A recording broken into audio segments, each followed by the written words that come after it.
Hello, I'm Otis Corbett, and today I want to share a word about fields white unto harvest as I comment on 1 Corinthians chapter 3, verses 5 through 9.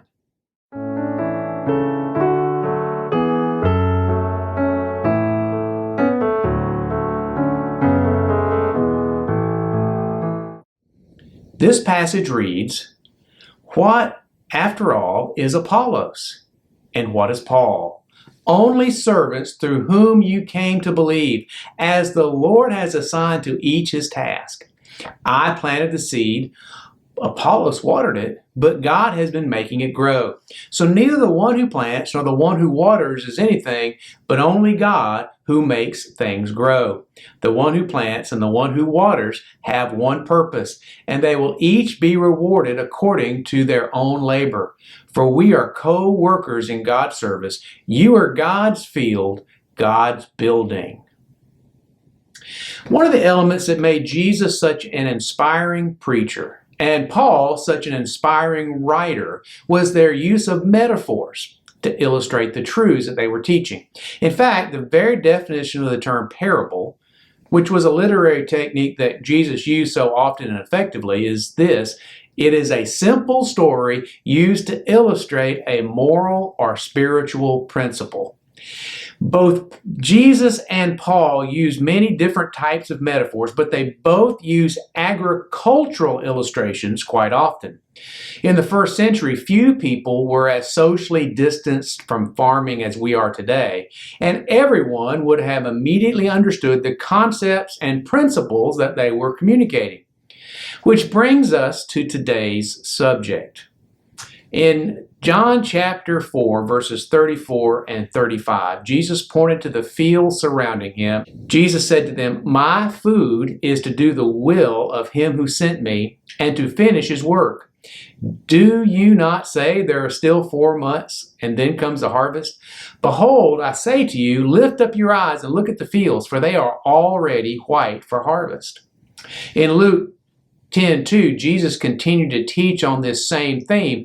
Then he said to them, "The harvest is truly great, but the laborers are few. Therefore, pray the Lord of the harvest to send out laborers into his harvest."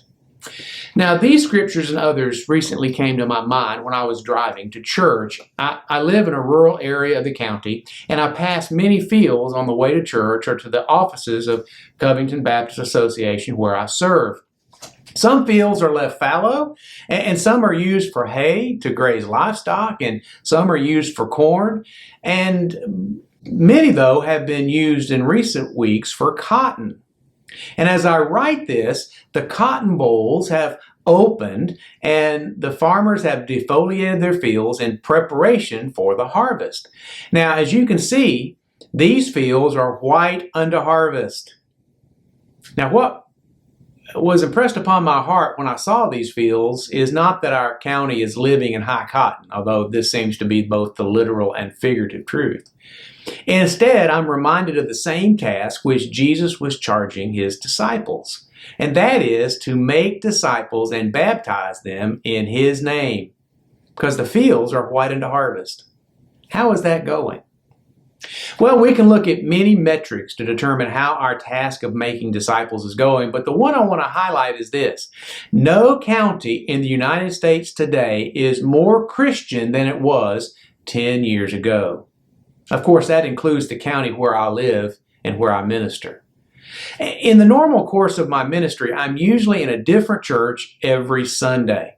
And as I drive across the county on Sunday mornings, I see many people doing other things than worshiping God.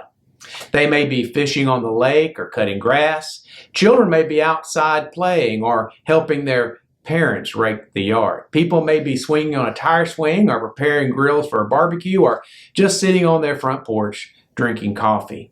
Yes, the fields are white unto harvest.